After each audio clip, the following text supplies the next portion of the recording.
함께 하나님의 말씀 보겠습니다. 예레미야애가 3장 19절에서 39절까지입니다. 오늘 저와 여러분이 함께 묵상할 말씀은 예레미야애가 3장 19절에서 39절까지입니다. 함께 읽겠습니다. 내가 겪은 그 고통, 쓴쑥과 쓸개즙 같은 그 고난을 잊지 못한다. 잠시도 잊을 수 없으므로 울적한 마음을 가눌 길이 없다. 그러나 마음속으로 곰곰이 생각하며 오히려 희망을 가지는 것은 주님의 한결같은 사랑이 다함이 없고 그 긍휼이 끝이 없기 때문이다. 주님의 사랑과 긍휼이 아침마다 새롭고 주님의 신실이 큽니다. 나는 늘 말하였다. 주님은 내가 가진 모든 것, 주님은 나의 희망, 주님께서는 주님을 기다리는 사람이나 주님을 찾는 사람에게 복을 주신다. 주님께서 구원하여 주시기를 참고 기다리는 것이 좋다. 젊은 시절에 이런 멍에를 짊어지는 것이 좋고, 짊어진 멍에가 무거울 때에는 잠자코 있는 것이 좋고, 어쩌면 희망이 있을지도 모르니 겸손하게 사는 것이 좋다. 때리려는 사람에게 뺨을 내주고 욕을 하거든 기꺼이 들어라. 주님께서는 우리를 언제까지나 버려두지는 않으신다. 주님께서 우리를 근심하게 하셔도 그 크신 사랑으로 우리를 불쌍히 여기신다. 우리를 괴롭히거나 근심하게 하는 것은 그분의 본심이 아니다. 세상에서 옥에 갇힌 모든 사람이 발 아래 짓밟히는 일, 가장 높으신 주님 앞에서 인권이 유린되는 일, 재판에서 사람이 억울한 판결을 받는 일, 이러한 모든 일을 주님께서 못 보실 줄 아느냐?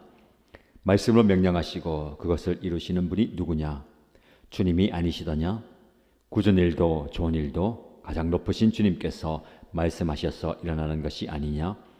어찌하여 살아있는 사람이 자기 죄값으로 치르는 벌을 불평하느냐? 아멘. 오늘도 하나님께서 저와 여러분에게 말씀으로 만나 주십니다. 이 말씀을 통해서 특별한 하나님의 위로와 격려와 도전을 받는 귀한 시간 되기를 축복합니다. 예레미야 애가를 통해서 예레미야의 그 고통스러운 탄식의 소리를 우리는 귀담아 듣고 있습니다. 마찬가지로 예레미야 3장도 탄식의 그 노래가 우리의 귓가에 들려옵니다. 그러나 이 탄식이 탄식으로만 끝나지 않습니다. 오늘 본문의 말씀을 보면 울적한 마음과 그 고통과 고난이 오히려 희망으로 변하게 되는 것을 보게 됩니다. 내가 겪은 그 고통, 쓴쑥과 쓸개즙 같은 그 고난을 잊지 못한다라고 이야기합니다. 너무나 괴롭고 힘들어서 그 고통이 내 뇌리에 깊이 뿌리 내리고 있다라는 겁니다. 잠시도 잊을 수 없다. 그래서 생각하면 생각할수록, 아니 생각하지 않으려고 해도 울적한 마음이 가눌 길이 없다라는 겁니다. 우리 감정이 이렇게 우울해지는 것, 요즘에 많은 사람들이 우울감 때문에 힘들어 합니다. 예레미야도 그런 우울감 가운데 깊이 젖어 있습니다. 22절 말씀에 그러나라고 얘기해요. 성경을 읽다 보면 그러나라는 이 접속어에 주의를 기울이시기 바랍니다. 나는 우울하고 나는 눈물이 내 눈에서 마를 날이 없고 나의 상황과 환경은 이렇게 고통스럽습니다. 그러나 그 뒤에 나오는 말씀을 주목하십시오. 그러나 마음속으로 곰곰이 생각하며, 묵상입니다. 이런 무엇을 묵상하느냐가 중요해요. 고난과 고통과 아픈 상황을 묵상하면 우리가 우울해집니다. 우울한 마음을 가눌 길이 없어요. 그러나 똑같은 마음이지만 생각 속에서 다른 것을 묵상하는 거예요. 주님의 사랑을 묵상해야 됩니다. 22절 말씀에 주님의 한결같은 사랑이 다함이 없고 그 긍휼이 끝이 없다라고 고백합니다. 여러분, 주님의 사랑을 묵상하십시오. 한결같은 사랑, 변함없는 사랑, 나를 향한 담이 없는 사랑, 나를 불쌍히 여기시는 그 하나님의 마음을 묵상하실 때에 우리에게 희망이 생기는 겁니다. 오히려 희망을 가지는 것은 주님의 그 사랑과 긍휼하심 때문입니다. 끝없는 사랑. 그래서 23절 말씀에 주님의 사랑과 긍휼이 아침마다 새롭고 주님의 신실이 큽니다. 여러분, 아침마다 새로운 하나님의 사랑을 경험하기 바랍니다. 절망 속에서 건지는 하나님의 위로입니다. 끝없는 절망이 계속되는 것 같지만 그 절망의 깊은 수렁에서 하나님은 희망을 건져서 우리에게 주십니다. 무엇이 희망입니까? 우리를 향한 주님의 사랑과 긍휼입니다.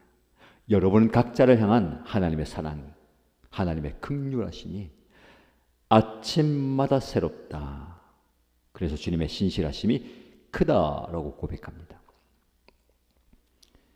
광야를 건넌 이스라엘 백성들이 먹을 것이 없어서 원망하고 불평할 때에 하나님께서는 만나를 내려주셨습니다. 이 세상에서는 만날 수 없는, 이 세상에서는 찾아볼 수 없는 만나를 통해서 그들이 살아나게 하셨죠. 만나가 무엇입니까? 밤에 이슬처럼 내리는 특별한 하나님의 은혜입니다. 잠자리에 일어나서 세상에 나가보면 그 만나가 온 땅에 수북하게 내려있는 거예요. 이것이 하나님의 은혜입니다. 사랑과 긍휼이 만나처럼 아침마다 새롭게, 여러분 이 만나는 날마다 주시는 은혜예요. 하나님은 여러분의 삶 속에 매일마다 만나의 은혜를 주십니다. 아침마다 새로운 은혜를 경험하십시오. 이것이 때를 따라 돕는 하나님의 은혜입니다. 어제는 어제의 은혜가, 오늘은 오늘의 은혜가, 내일은 내일의 은혜가 하나님께로부터 오는 겁니다. 여러분, 오늘 이 아침에, 오늘 이 하루에 하나님께서 여러분에게 만나를 내려주셨습니다. 이 은혜가 아침마다 새롭고 늘 새로운 이 고백이 저와 여러분 입술에서 터져나길 축복합니다. 삶의 정황은 절망의 연속이지만 그 절망의 연속에서 주님을 묵상함으로 주님의 사랑을 깊이 경험하고 아침에 눈을 뜰 때에 아침마다 새롭고 늘 새로운 하나님의 은혜를 경험하는 저와 여러분 되시길 축복합니다. 그래서 예레미야는 고백합니다. 주님은 내가 가진 모든 것, 주님은 나의 희망이십니다. 여러분, 다 잃어버렸습니다. 다 빼앗겼습니다. 내 수중에 아무것도 없습니다. 그때 무엇이 남습니까? 아무것도 없는 그때에 주님이 내가 가진 모든 것입니다. 주님이 나의 모든 것이십니다. 주님은 나의 희망입니다. 라고 고백하는 겁니다. 여러분, 여러분에게도 이런 고백이 여러분 입술에서 터져나오기를 축복합니다. 주님이 나의 희망 되십니다.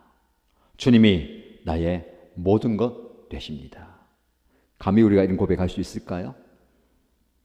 저희 말씀 묵상하면서 저에게 적용해 보았습니다. 과연 내가 주님이 나의 모든 것입니다. 주님이 나의 희망입니다. 라고 고백할 수 있을까? 쉽지 않은 고백인 것 같아요. 머리로는 이해하지만 가슴으로, 삶으로 이게 경험되어야 되고 체험되어야 됩니다. 정말 우리가 오늘 살아가면서 주님이 나의 희망 되시고 주님 나의 모든 것 되시느냐. 사실 우리는 주님께 구하는 게 얼마나 많습니까? 부족해서 구하잖아요. 주님 이것도 필요합니다. 이것도 있어야 됩니다. 이것도 없습니다. 이것이 나에게 부족합니다. 부족한 것 투성인데 우리에게 주님이 모든 것 되십니다. 주님께서 나의 희망 되신다. 나 개인의 희망일 뿐만 아니라 우리 가정의 희망이고 우리 교회의 희망이고 이 나라의 민족의 희망 임을 믿습니다. 사실 세상으로 볼 때에 사람은, 시스템은, 권력은, 물질은 희망이 아닙니다. 오히려 희망인 것처럼 다가와서 우리를 가슴 아프게 만들고 상처 주고 힘들게 만들죠. 그 아래서 우리가 괴로워합니다. 그 상황 가운데 우리가 이런 고백 드리십시다. 예수님이 나의 희망이십니다. 예수님이 우리 가정의 희망이시고 우리 교회 희망이고 다음 세대 희망이고 이 나라 민족의 희망입니다. 주님은 우리에게 이런 은혜를 주셨어요. 이런 고백하면 좋겠습니다.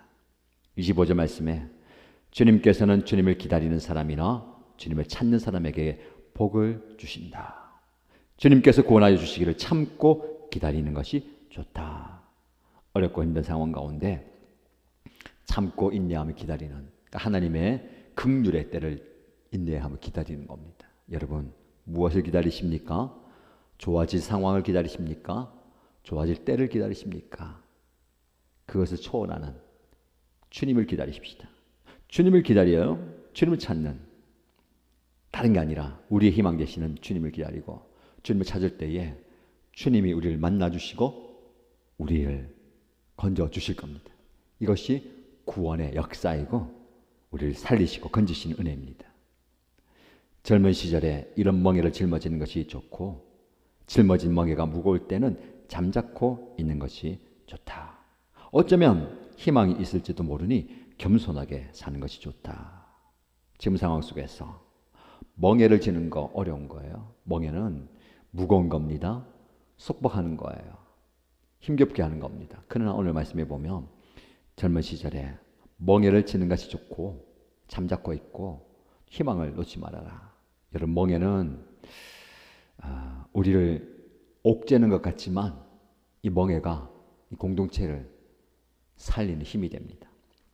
누군가는 이 멍에를 져야 되는 거죠. 예수님이 지신 십자가가 멍에예요. 저와 여러분 살린 멍에이고 우리 공동체를 살리는 멍에입니다. 누군가가 이 멍에를 져야 되는데 그 누군가가 누가 될까요? 주님이 나의 희망인 것을 고백하는 사람은 감히 고백할 수 있습니다. 내가 그 멍에를 지겠습니다. 여러분, 하나님이 허락하신 멍에를 질 수 있는 용기가 있기 바랍니다. 그래서 그 멍에를 함께 지고 가는 공동체, 멍에는 함께 지는 거예요.